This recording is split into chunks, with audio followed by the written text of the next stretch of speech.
Hey guys, how's it going? So, welcome to week 3 of our late start term. And as you can see here, we officially enter a thematic unit that is different from what we had last week. And the thematic unit for this week is called Communities and Us. And that's something that's going to also continue into the next module. So, hooray! It's a new thematic unit.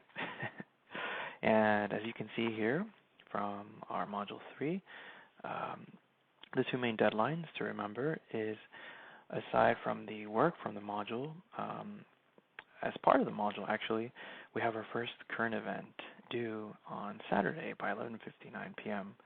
And this video will just survey in a little bit more detail as to what the current event is and how to actually do that assignment. And the other thing is that we have our workshop for the autoethnography, which you guys have been working on and thinking about. And the draft will need to be posted by Monday by 11:59 p.m. And then the system, the Canvas system, will assign you with drafts from 3 of your classmates. This will be completely at random, and it'll be up to you to leave them feedback, and that feedback is due by Saturday by 11:59 p.m. So make sure to do that, because workshop is a very important part of the writing process. So stay on your toes for that, and I look forward to seeing the active engagement that I know you guys will have throughout this week's first workshop. And more info on the logistics and how to actually do that, like things like upload your draft and leave comments on one another.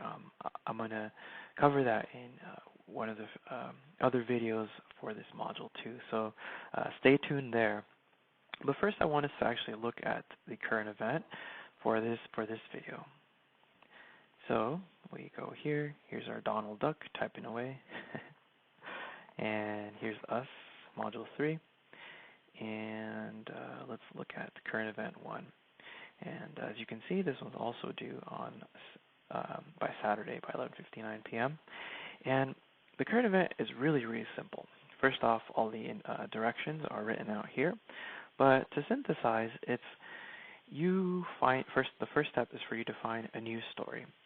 And this news story can be about anything you care about, everything from technology to society to weather to sports to engineering, makeup, fashion, film, photography, art in general, whatever you're into. I want you to just go ahead and find an article, and you can find that article online, or in a magazine, or if you're like me that likes nature, and then you can probably look in National Geographic magazines or the Nat Geo website. So that's the thing. So find a current article that is about something that you care about, and then in your write-up, you're just going to say what it's about, what's happening, why does it matter, who's affected.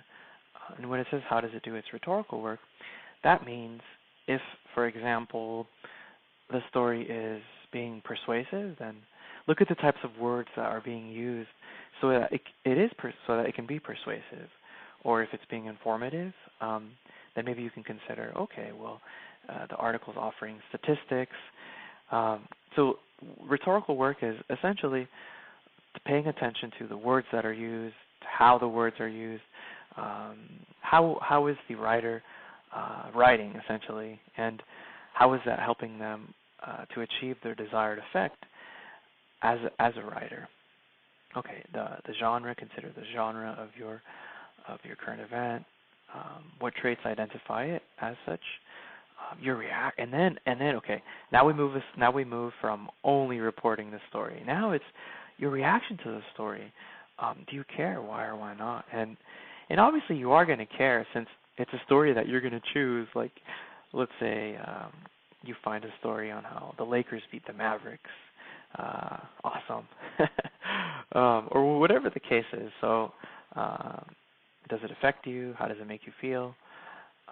Some stories have global implications, like if there are world leaders sitting down at a round table discussing something like nuclear armaments or something that will pertain to the global economy, then those are instances where the stories do have global implications. So if that's the case, then hey, make it clear.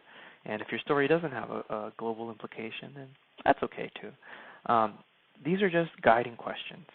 You do not have to answer each and every one, but it's a guide.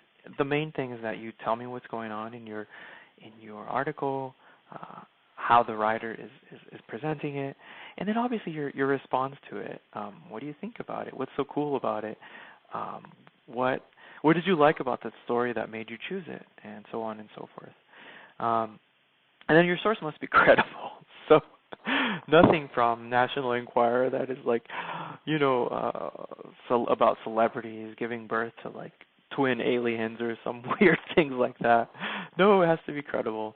These are at least 2 double-spaced pages, and that's it. That's in Arial or Times New Roman, and 1-inch all around, 1-inch margins all around.